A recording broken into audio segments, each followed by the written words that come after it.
Hi viewers, welcome to మనం TV. నేను మీ doctor Srinath. మనం వింటూ ఉంటాం కాన్స్టిపేషన్ గురించి, మలబద్ధకం సమస్య గురించి. ఈ మలబద్ధకం రాకుండా నివారణ మార్గాలు ఏంటి అనేది మనం ఈరోజు తెలుసుకుందాం. అసలు ఫస్ట్ మలబద్ధకం కాన్స్టిపేషన్ అంటే ఏంటో తెలుసుకుందాం. కాన్స్టిపేషన్ అంటే ఇప్పుడు మనం భారతీయుల్లో ప్రతిరోజు సగటున 1 నుండి 2 సార్లైనా మినిమం మోషన్కి పాస్ చేస్తూ ఉంటాం. కానీ పాశ్చాత్య దేశాల్లో అక్కడ 2 రోజులకు ఒకసారి, వారానికి ఒకసారి కూడా మోషన్ పాస్ చేయడం అత్యంత కామన్‌గా కనిపిస్తుంది. ఎందుకంటే తీసుకునేటువంటి ఆహారపు అలవాట్లనేవి అంత ముఖ్యమైనవి. మనం ఇండియన్స్ అందరం కూడా, భారతీయులందరం కూడా మనకిక్కడ ఏంటంటే కారము, మసాలా, వేపుళ్ళు, కూరగాయలు ఇవన్నీ మనం ఒక మోతాదు, ఒక బ్యాలెన్స్డ్ డైట్‌లో తీసుకుంటాం. బయట కంట్రీస్‌లో ఆ విధంగా ఉండదు. కాబట్టి వాళ్ళకు వీక్‌కి ఒకసారి మోషన్ పాస్ చేయడం కూడా కామన్. మనకు ఏంటి అంటే 2 రోజులకు ఒకసారి కూడా మోషన్ పాస్ చేయకపోతే అది మలబద్ధకం సమస్యతో బాధపడుతున్నట్టు. ఇది ముందుగా ముఖ్యంగా గుర్తుపెట్టుకోండి. డాక్టర్ గారు ఈరోజు మోషన్ వెళ్ళలేదు, నాకు కాన్స్టిపేషన్ ఉంది అనేటువంటిది కేవలం అపోహ. 2 డేస్ అయినప్పటికీ కూడా మోషన్ రావట్లేదు అంటేనే అది మలబద్ధకం సమస్య.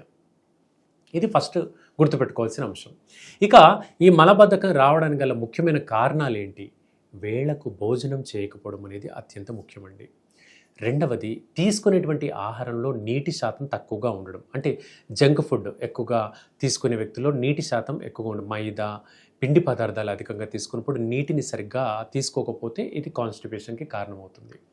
మూడవది, శారీరక శ్రమ లేకపోవడం. చిన్నపాటి నడక కూడా లేకపోవడం. ఎంతసేపు భోజనం చేయడం, కూర్చోవడం, పడుకోవడం. ఇలా శారీరక శ్రమ లేకపోతే కూడా, అంటే నడక మినిమం లేకపోతే కూడా మలబద్ధకం సమస్య అనేది తలెత్తుతుంది. నాలుగవది, తీసుకునేటువంటి ఆహారంలో ఇంటర్మీడియట్గా కొంచెంగా వాటర్ తీసుకోవాలి. వాటర్ ఇంటేక్ అనేది రోజులో సగటున ఒక యుక్త వయసు వ్యక్తికి 3 నుండి 5 లీటర్ల వరకు తీసుకోవాలి. అంతకంటే తక్కువగా వాటర్ తీసుకున్నప్పుడు మనకు ఈ ఇబ్బంది అనేది ఎక్కువగా తలెత్తుతుంది.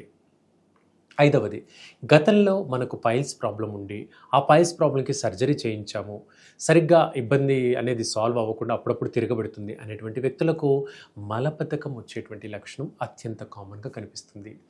దీన్ని మళ్ళీ అశ్రద్ధ చేస్తే పైల్స్ లక్షణం కూడా మళ్ళీ తిరగబెడుతుందన్నమాట.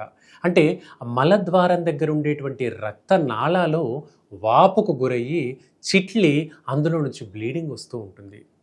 దాన్ని మనం పైల్స్ లక్షణంగా చెప్పుకుంటాం. మొలలు అంటాము, హెమరాయిడ్స్ అంటాము మెడికల్గా చెప్పాలంటే.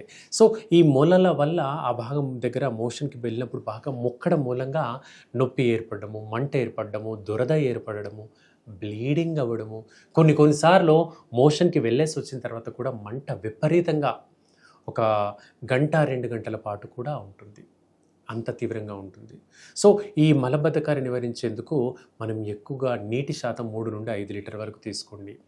బీర, చిక్కుడు, కాకరకాయ లాంటివి వెజిటబుల్స్ అధికంగా తీసుకోవాలి. అలాగే సొరకాయ అంటాం మనం, ఆనపకాయ అంటాము. ఈ ఆనపకాయ రసాన్ని మనం మిక్సీలో జ్యూస్ చేసుకొని వారానికి ఒక 2-3 టైమ్స్ అన్నా ప్రతిరోజు ఉదయం పూట, వారానికి 2-3 సార్లైనా ఉదయం పూట ఈ జ్యూస్ అనేది, ఆనపకాయ జ్యూస్ అనేది తీసుకోవడం అలవాటు చేసుకోండి. కొంచెం వగరుగా అనిపిస్తే షుగర్ కానీ ఏదైనా మీకు నచ్చినటువంటి ఇంగ్రీడియంట్స్ కొంత వాడుకొని ఆ జ్యూస్ స్వీకరించండి. దీనివల్ల పేగు లోపల ఉండేటువంటి గోడలు క్లియర్గా అబ్జార్ప్షన్ కెపాసిటీ పెరుగుతుంది. తద్వారా జీర్ణ శక్తి మెరుగవుతుంది. పేగుల యొక్క కదలికలు మెరుగవుతాయి. పేగుల యొక్క కదలికల్ని పెరిస్టాల్సిస్ మూమెంట్స్ అంటాము. ఈ పేగుల యొక్క కదలికలు మెరుగవుతాయి. తద్వారా మోషన్ అనేది ఇబ్బందికరంగా లేకుండా ఫ్రీగా పాస్ అవుతుంది. ఇక చివరి జాగ్రత్త, ఈ పైల్స్ ప్రాబ్లమ్ రాకుండా అలాగే మోషన్ ఫ్రీగా ఉండేందుకు చివరి జాగ్రత్త ఏంటంటే నట్స్ తీసుకోవడం అనేది అలవాటు చేసుకోండి. మనం బీర, చిక్కుడు, కాకరకాయ తీసుకున్నప్పటికీ కూడా కొంచెం మొలకెత్తినటువంటి గింజలు కానివ్వండి, అలాగే బాదం పప్పు, జీడిపప్పు లాంటివి కానివ్వండి తీసుకోవడం మూలంగా వీటిపైన ఉండేటువంటి పొరల్లో B6, B12 అనేటువంటి విటమిన్స్ పుష్కలంగా ఉంటాయి. ఇవి జీర్ణశక్తిని మెరుగుపరుస్తాయి. తద్వారా మనకు మలబద్ధకం సమస్య అనేది రాకుండా కాపాడుతుంది. ముఖ్యంగా ఎల్డర్లీ ఏజ్డ్ పీపుల్కి ఇది చాలా సజెస్టబుల్ హోమ్ రెమెడీగా చెప్పుకోవచ్చు. 60 సంవత్సరాలు దాటిన తర్వాత వ్యక్తులు ఖచ్చితంగా ఈ జాగ్రత్తలు పాటిస్తే మలబద్ధకం సమస్య నుంచి శాశ్వతంగా రికవర్ అవుతాము. ఇదండి ఈరోజు వీడియో. మరిన్ని వీడియోస్ కోసం మళ్ళీ మనం కలుసుకుందాం. Thank you.